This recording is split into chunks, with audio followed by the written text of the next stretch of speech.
Yun mga pre, may travel vlog tayo ngayon mga pre. Papunta kami ng Cebu at first time na naman ulit namin ngayon mga pre. Kaya samahan nyo kami sa mini vlog ni Chris the Mini Vlog.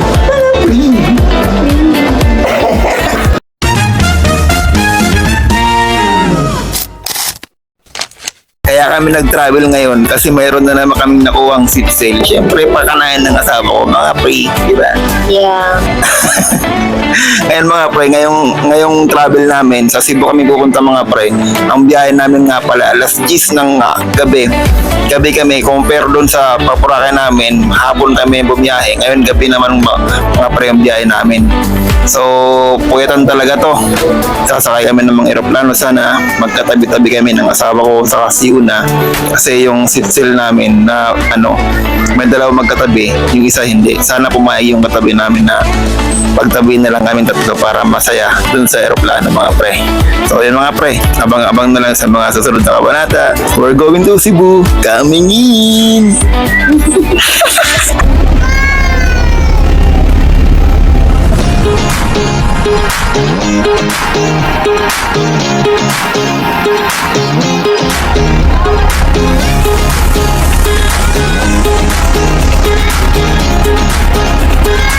Yun mga pre, napagbigyan na naman tayo ulit mga pre. Magkakatabi ulit kami dito sa upuan ng eroplano mga pre. Salamat sa Cebu kasi in-arrange nila na magkakatabi kami dito sa airplane mga pre. At kagandaan niya, nasa bintana pa ako mga pre.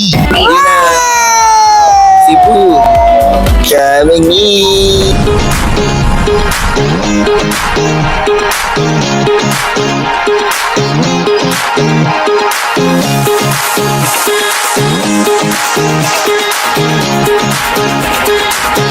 So yun mga pre, nandito na kami ngayon sa Cebu mga pre. Dito na kami sa Airbnb na rentahan namin mga pre. Ilalagay ko na lang sa comment section kung saan namin ito nakuha, yung contact number nito kung magkano mga pre.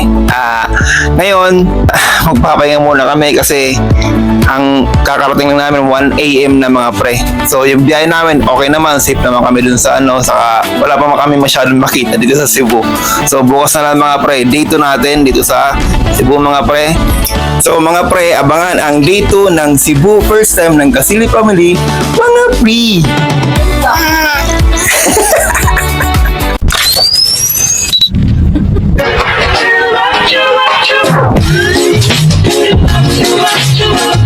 Okay.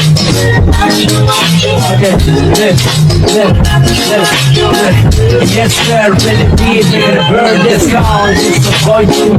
Give it a mic. Yes, yo. Imagine